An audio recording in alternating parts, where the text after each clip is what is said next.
placed your head on me.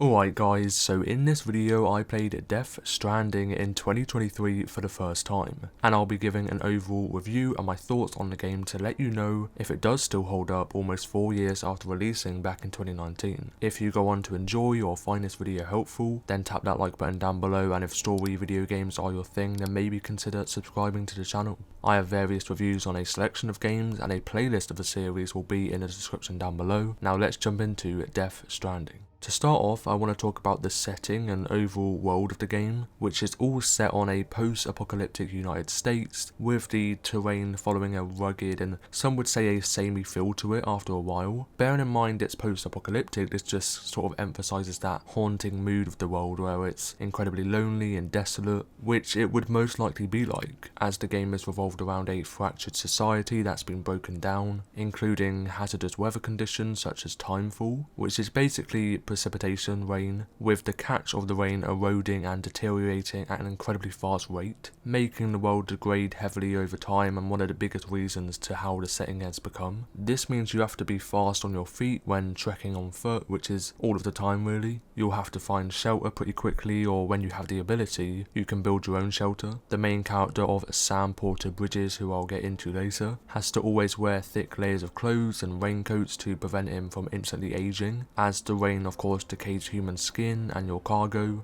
which does have health bars and constant reminders to let you know when they'll be destroyed. They did an amazing job and showcasing that eerie and gloomy feeling, especially when it does rain and knowing how dangerous it is now. The lighting becoming darker and creating a shadow over the landscape. Just the attention to detail, even in like the grass swaying in the wind as the weather changes, and realistic raindrops on the ground, on your characters and on your screen. Now there are a few remains of civilization spread across the world, this being ruins of cities, abandoned vehicles and bridges, and really not a lot else. Even though it's visually stunning in terms of the textures and graphics, it's definitely one of the most realistic looking games I've played in a while, even in terms of the characters' facial features and body structure. However, I can see why people can find it repetitive and boring after a while, just because it may lack that depth and variation in the world, but it's probably the most accurate and realistic depiction of that time, and what the game is trying to make the game feel like, as if it had a lot more variety in the world, then it would also take away that emotional feeling and mood you get from the game. At the end of the day, I still think it looks stunning, and I really had to step back a couple times and appreciate the detail that went into the game, just looking so breathtaking even when just walking through, which brings me on to the next thing, the gameplay. Where there's one side of making the game look so realistic, although repetitive to some, you can't deny that they really capture the theme in the setting. But are you going to follow the same realism in the gameplay, where usually developers wouldn't, as it takes away that immersion because it's a bit too simple and realistic? Well, yes, they did. So the gameplay structure follows a different and unique side of gameplay that focused on traversing a lot around the world and the transporting of different items from one point to another, which is all planned out in terms of the storing of the goods to actually move them long distances and in time, meaning you as a player must plan the route, taking into account the weather as mentioned, the many obstacles such as the very rugged terrain that's never flat at any point, filled with cliffs and steep hills and mountains. This is all whilst having multiple sets of cargo on your back that you've been assigned to deliver.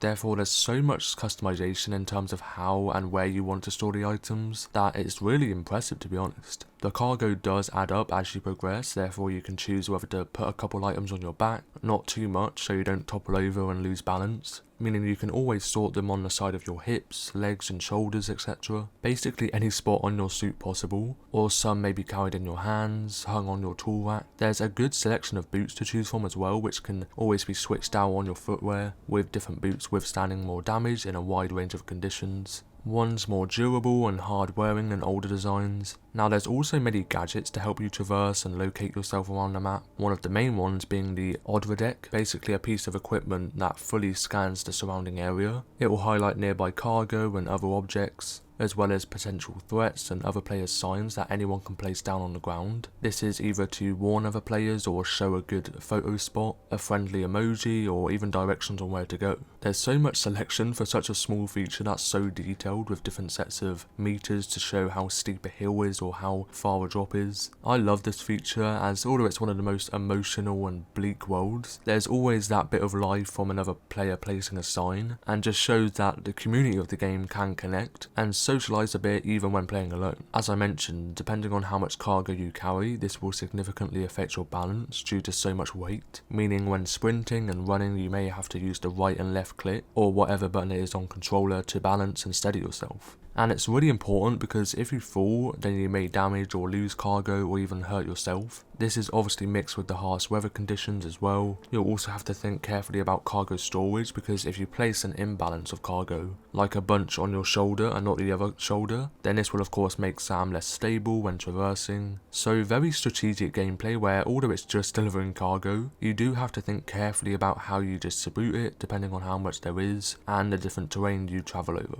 Now, another helpful piece of equipment would be the ladders that you can carry with quite a number to stock as you go. This can be placed pretty much anywhere at any time, which I was quite surprised by. I didn't think the game would allow to place the ladder literally anywhere and in any position, whether that be really steep or just a slight incline, as well as them stretching to really high spots, so climbing up tall mountains and cliffs is a lot easier, and these ladders and bridges make it much more capable. Alongside this, there's the simple climbing and mantling feature to climb over rocks, and bearing in mind Sam does have a ton of cargo on him, he can climb pretty well up fairly tall rocks and other obstacles, but still sticking to that realism by not allowing him to literally parkour run or onto ledges or rocks, you know, climbing like in Assassin's Creed or Tomb Raider, where those are examples of the gameplay being really fun and engaging, but let's be real, not the most realistic, where it's clear that's the direction that they went with this game. And when transporting cargo over long distances, either when you deliver the items or just passing by, you can interact with the odd NPC to gain more resources, information, or even new orders that add to that engagement a bit and the strategic gameplay style. Now let's move on to the story of Death Stranding, and where do I start? Well, as I mentioned already, the game unfolds in a post-apocalyptic world, which is all due to the event of the Death Stranding, hence the name. This mysterious event basically pulled the world of living and the world of death together, the biggest factor being souls that are basically stranded in the world of living. These entities go by beach things who are very dangerous to the world, and one of the biggest reasons as to why there's almost nobody left, because they're so threatening to humans. They're also connected to timefall, which is what I mentioned earlier about how rain fastens the progress of time with whatever it touches, meaning it will decay pretty much everything, is very harmful to humans, destroys cargo and vehicles, etc. Now BTs, which are the beach things, are the main elements of the narrative, and what the protagonist of Sam Porter Bridges encounters with his ability to sense them around him, meaning he also uncovers many other mysteries and layers of this fractured world. Another threat that started the Death Stranding is the ongoing explosions that took place around the world, either meteors or nuclear terrorism. This was likely due to the BTs and their spreading population that didn't stop. Therefore, it leaves the world and the civilization in a very dark and abandoned place. BTs, timefall, explosions, and suicide lead to a heavy decrease in the population, meaning that Sam's main goal throughout the whole game is to reconnect a isolated society and rebuild the world around him. It's a very treacherous mission, and as I said, there's a lot of traversing across the same desolate terrain and landscape. As you play through, Sam uncovers more information and mysteries to build his understanding. He encounters the challenges I've spoken about and other sets of threats called the Mules, which are a group of cargo thieves that ambush Sam a couple times whilst travelling and delivering cargo, or even near his own camp. Now, although they don't kill, they will attack until the person is basically knocked out or unconscious, to of course steal their cargo. Sam also meets many different characters that are all very different and interesting, one of the main ones being Dead Man, who is a scientist that knows a lot about the Death Stranding event and the threats such as BTs. He helps and guides Sam as he travels through the dangerous world, giving him information and helps build his knowledge. There's also Heartman as well, mainly a researcher that focuses on the connection of life and mortality. Fragile is also another major side character who's also an ally of Sam. She's actually the owner and executive of Fragile Express, a delivery company for cargo that Sam is associated with. Sam is a member member of the Bridges company that follows this goal of reconnecting society, and a lot of the characters you meet are part of it, and all play very significant roles. However, not everyone is. There's also an organisation called the Homo Demons, who are the opposing group and have become a huge threat to the world by using violence and terrorism. Them and the Mules are different, and both of these groups are the opposing factions of the game that Sam always encounters. Mules go for cargo and ping those items, whilst demons use high-tech weapons to take down Sam and target him, of course using their own scanners. This opens another potential harm to Sam and the people around him, whilst also attracting more BTs. The main antagonist of the game, who goes by Higgs Monaghan, he was a close associate of the Fragile Express until moving over to the Homo Demons, and became the main leader and role of the terrorist group. This was mainly down to a character called Amelie, who basically persuaded and controlled him into the group and make him work with her. This is all down to the use of her powers and abilities that are incredibly powerful. She's the one that ultimately caused the Death Stranding in a way which you'll learn more about, and she can quite easily merge all the beaches where BTs are of course from and connect them to her network, meaning that the world would pretty much end. That is only a brief description of what the Death Stranding story is about and the characters you meet. There's lots of other side characters who I haven't mentioned because there's that many, and I also don't want to give information about every single character for everyone. Some may want to slowly learn about them when they play the game, and the entire story is incredibly in-depth and has lots of deep meanings and tons of information to uncover, meaning that it's very difficult to summarise because it's so unique and complex. Therefore, I know some players who are new to games or video game stories may become very confused and struggle to understand it, which is fine, and I'm not surprised if you do, as I did for a lot of parts, and I had to sort of research and really find out what was happening. This mixed with the gameplay that not everyone by no means, but some players may find boring and dull as from first look. It seems like you walk from one place to another, but there's a lot more to it, as I mentioned, and I believe the best part of the game is how complex it actually is, with so many unique aspects and backstory and that futuristic mysterious feeling you get from it. So the game does have an acquired taste. It certainly won't be everyone's liking. Everyone has different attention spans, and that is a big factor from what's in the game that I've spoken about already, mixed with the overall length of 40 hours for the main story and 110 hours for 100% completion. But then I know there's lots of people who love in-depth, meaningful and twisted stories that will love this game. With that being said, that's where I end my review of Death Stranding in 2023. If you enjoyed or find this video helpful, then let me know by tapping that like button down below, and if you enjoy story video games, then maybe consider subscribing to the channel. I have an array of videos on various story games. Again, there will be one of the series in the description down below, and my last video is on the screen now.